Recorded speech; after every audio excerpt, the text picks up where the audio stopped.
Hey y'all, welcome back to Berwick Saga LTC by the guy who doesn't know a thing about Berwick Saga. In this video we're going to be going over the first side quest in the game, called Map 1-1. Now, this is technically the first optional map in the game, so in an absolute LTC it's probably optimal to skip it. But because this is my first playthrough of this game, I don't really want to be skipping any maps, so here we go. The first cutscene that I skip here is the one that unlocks the side quest, but we have a few preparations to do after that. Notably, this is my first time hiring mercenaries in this run. Mercenaries have to be rehired every chapter, although there are ways to permanently recruit all of them. Because I don't know any of these ways, and from the looks of it they can get quite complicated, I don't think this playthrough is going to necessarily end up being full recruitment, but I'm going to do my best by hiring most mercenaries as much as possible. We next see a brief scene in which we learn that all of our fine sign-on horses have been stolen, and that means that we're going to have to head out to the stables to buy some replacements for Leon and Adel, because they need the extra movement from being mounted for the upcoming map. Because I'm trying to be careful with my funds, I'm going to be picking up the cheapest, crappiest horses we possibly can. These thin horses only have 30 HP, so they can't take all that many hits during our chapter, but that's enough for my purposes here. We also want to do some trading around of items here. There are quite a few items that I got as drops in Chapter 1 that are on units who can't use them, so I want to make sure that they go on units who can use them. Although, as you can see, the pitchfork has a weird yellow symbol next to it, indicating that Adel has a failure rate with it. This is because it's actually the unit's level that determines whether or not you have a failure rate with a weapon, rather than the weapon skill in that weapon type. Also note that I am only able to trade around weapons with their names written in white or grey. Mercenaries come with weapons that are blue, and those belong to the mercenaries, so I can't take those off them until I permanently recruit them much later on. Now, let's get started on the map. The objective here is to defeat two bosses who are down on the opposite end of the map from where we start. I appreciate being able to see where all of my units are going to be deployed in this game, compared with Champions of Utena, where I had to reset after starting the map in order to figure out where everyone had to go.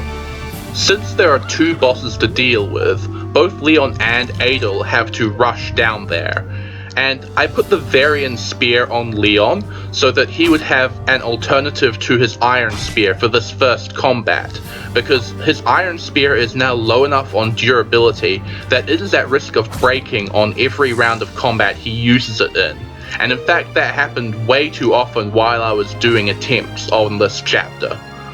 Notably absent from my deployment are Reese and Ward, who are both completely unavailable in this side quest, and I suspect pretty much all future side quests. There's a story justification given just before this map. It's a pity because I would very much like to have Ward's combat on this map, but it also means I don't have to worry about buying them new horses just yet, so that's a saving on my funds. Instead, I've deployed most of my mercenaries, and one of those is Axel.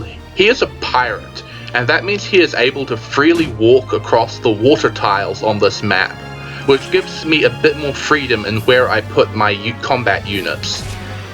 We have to deal with quite a range of different enemies in this map, and one of those is the pickpocket who just attacked us with a magic weapon. In this game, magical weapons deal both a physical hit and a magical hit, reduced by the unit's defense and magic stats respectively, and that means that they can break through our shielding and deal quite a lot more damage than we'd like, which is tricky to deal with. On the other hand, I imagine they're going to be really useful to me when I finally get my hands on one. Dean is one of the more reliable killers on this map, because of his desperation skill, which allows him to get a guaranteed follow-up attack. The downside is that it reduces his protection to 0 while also guaranteeing that the enemy gets a hit, but it is worth it to clear out these enemies reliably. One of the few non-mercenaries I deployed on this map is Sherlock, and it was pointed out to me on the last video that Sherlock's accuracy actually goes down when he's attacking at 2 range, because the terrain bonus of the target square gets doubled in this situation. However, Sherlock's main purpose to me in this sort of run is that he can attack from spaces without occupying the 1 range tiles for my more reliable combat units, and so I'm mostly just going to be attacking from 2 range regardless of this fact. Now, Adel has been able to move forwards as far as he needs to on this turn, but Leon's path is still blocked. Leon is perfectly capable of killing this guy with Deathmatch, but he needs to not take any damage during a combat in order to activate Canto, and so instead I first attempt an attack with Axel, and then, when that fails, I switch to Volo, who is a sword fighter mercenary and also has the Deathmatch skill, which makes him very reliable at removing this roadblock to allow Leon to advance unimpeded.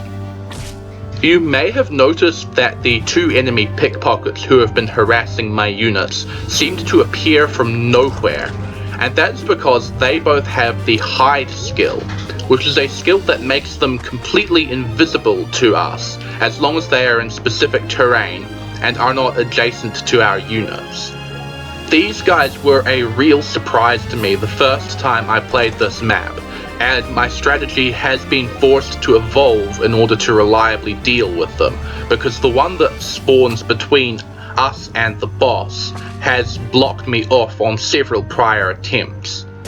In fact, he is the reason why I have rushed Axel down, because Axel is capable of one-hit KOing him if necessary. Leon takes this turn to chug the vulnerary that he got from Christine, because he is once again going to have to face the boss, and we want him to have as high HP as possible before that happens. Leon and Adel are now comfortably in position to do what they need to do to defeat the boss's next turn. So let's talk about what everyone else is doing.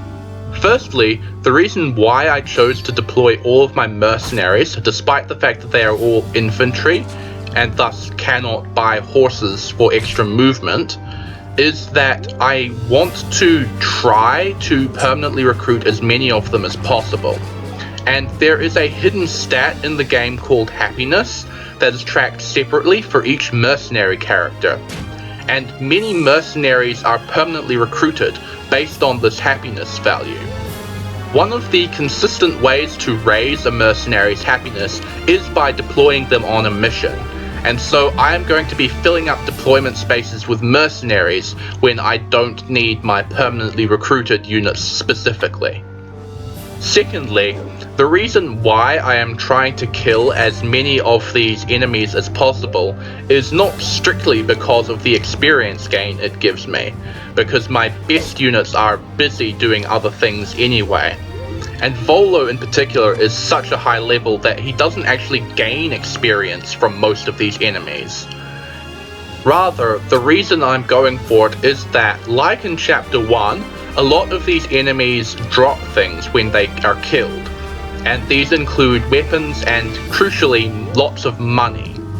And so I want to get as much of that as possible, because I'm not sure how much money I'm going to be needing in upcoming chapters.